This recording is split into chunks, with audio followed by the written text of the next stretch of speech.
Hello students, today we are discussing the rules of debit and credit as per the modern approach। आज हम लोग देखने वाले हैं कि मॉडर्न अप्रोच से डेबिट क्रेडिट के रूल्स क्या हैं। आपने मेरी पिछली वीडियो में देखा होगा, मैंने आप लोगों को ट्रेडिशनल अप्रोच से डेबिट एंड क्रेडिट के रूल्स सिखाए हैं। आज हम लोग देखेंगे सबसे पहले मॉडर्न अप्रोच में अकाउंट्स को 5 ग्रुप्स में क्लासिफाइड किया गया है। First assets, second expenses, third capital, fourth liabilities, fifth revenue। मैंने एसेट्स और एक्सपेंसेस साथ में इसलिए लिखे हैं क्योंकि इसके जो रूल्स हैं वो दोनों सेम हैं। कैपिटल, लाइबिलिटीज, रेवेन्यू, इन तीनों के रूल्स सेम हैं। तो हम सबसे पहले डिस्कस करते हैं एसेट्स का रूल क्या है। Increase in assets is debited, decrease in asset is credited। Modern approach का दूसरा नाम है accounting equation approach. Accounting equation approach. आप लोगों ने अकाउंटिंग इक्वेशन पढ़ी होगी, तो अकाउंटिंग इक्वेशन में क्या होता है, एसेट्स इंक्रीज होते हैं, डिक्रीज होते हैं। जब ट्रांजैक्शंस होते हैं बिजनेस में तो वो एसेट्स को, लाइबिलिटीज को अफेक्ट करते हैं। तो कुछ ऐसे ट्रांजैक्शन है जो एसेट्स, लाइबिलिटी, कैपिटल, रेवेन्यू को इंक्रीज भी करते हैं, डिक्रीज भी करते हैं। तो अकाउंटिंग इक्वेशन अप्रोच से, यदि आप लोगों ने अकाउंटिंग इक्वेशन अच्छे से पढ़ी होगी तो आपको ये मेथड बहुत इजीली समझ आएगी। ये अप्रोच एसेट्स का रूल्स है, increase in asset is debited, decrease in asset is credited. इसका मैं रूल लिख देता हूं, increase in assets is debited, decrease in asset is credited,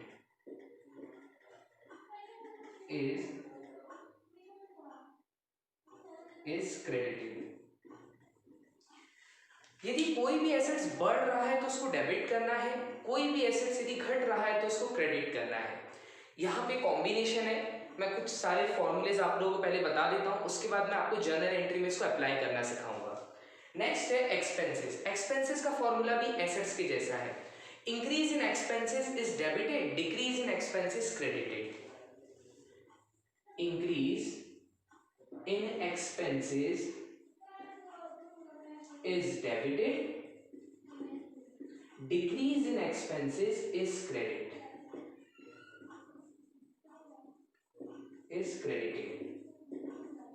यदि कोई एक्सपेंस बढ़ रहा है, कोई खर्चा बढ़ रहा है तो उसको डेबिट करना है, कोई एक्सपेंस यदि डिक्रीज हो रहा है तो उसको क्रेडिट करना है। Next one is capital. ठीक है, कैपिटल क्या होती है, इंटरनल लाइबिलिटी होती है बिजनेस की। तो यहाँ पे कैपिटल, लाइबिलिटीज, रेवेन्यू, थोड़ा सा फॉर्मूला चेंज हो जाएगा। Increase in capital is credited, decrease in capital is debited. Increase in capital is credited, decrease in capital is debited. यदि कैपिटल इंक्रीज हो रही है तो उसको क्रेडिट करना है, कैपिटल डिक्रीज हो रही है तो उसको डेबिट करना है। Liabilities, increase in liability is credited, decrease in liability is debited. Increase in liabilities is credited, decrease in liability is debited. यदि कोई लाइबिलिटी कम होती है तो उसको क्या करना है, डेबिट करना है। लास्ट है रेवेन्यू। रेवेन्यू में सारी इनकम्स आ जाती है, बिजनेस की जितनी भी इनकम है, जितनी भी रेवेन्यूज है। तो रेवेन्यू भी, increase in revenue is credited, decrease in revenue is debited. Increase in revenue is credited, decrease in revenue is debited. यदि कोई रेवेन्यू कम हो रहा है तो उसको डेबिट करना है। अब हम लोग कुछ एग्जांपल्स देखते हैं जो मैं आपको इसमें अप्लाई करके दिखाऊंगा। For example, furniture purchase in cash. Furniture खरीदा कैश में। फर्नीचर हमारा एसेट्स है, कैश भी हमारा एसेट्स है। तो उस पर लगेगा एसेट्स का फॉर्मूला। अब बिजनेस में फर्नीचर आ गया, एसेट्स बढ़ गए, फर्नीचर अकाउंट डेबिट, फर्नीचर क्या होगा, डेबिट होगा। कैश भी हमारा एक एसेट्स है, बिजनेस से कैश चले जाएगा यदि हम फर्नीचर खरीदेंगे तो decrease in asset is credited, it means entry क्या होगी, इसकी journal entry furniture account debit to cash, ये एंट्री बनेगी।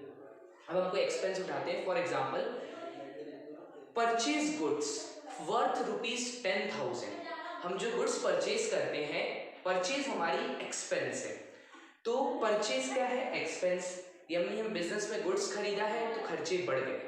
Increase in expenses debited, it means purchase क्या होगी, डेबिट होगी, जाएगा क्या, कैश, कैश हमारा एसेट्स है।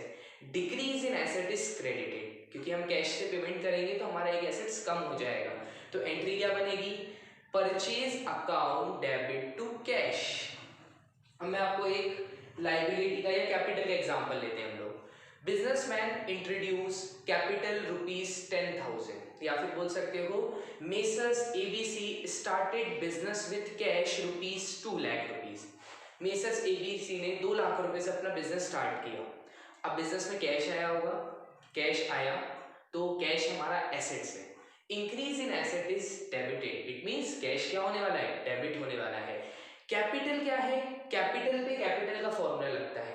अब बिजनेस में कैपिटल इंट्रोड्यूस हुई है, कैपिटल बढ़ गई, increase in capital is credited, तो एंट्री क्या बनेगी, cash account debit to capital.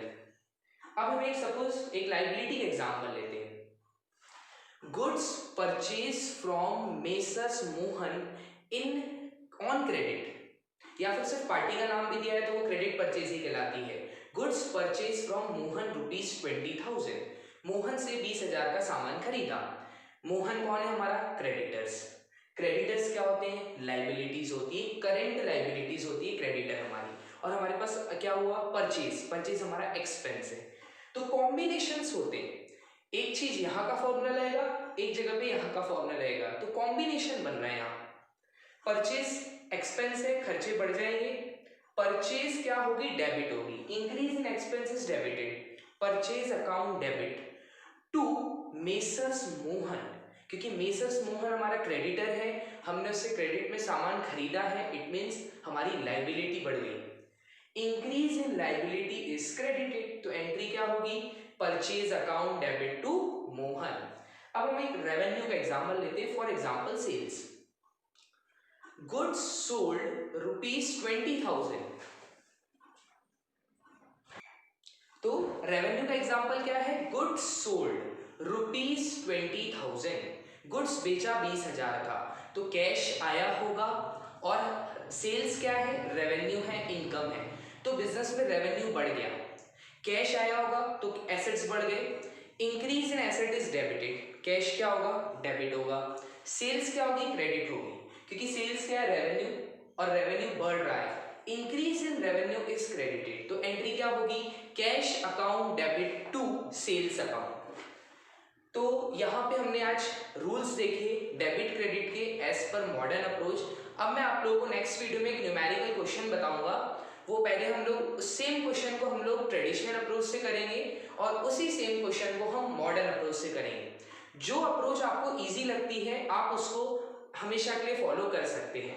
I hope ये अकाउंट्स के टाइप्स और मॉडर्न अप्रोच आप लोगों को समझ आई होगी। Thank you.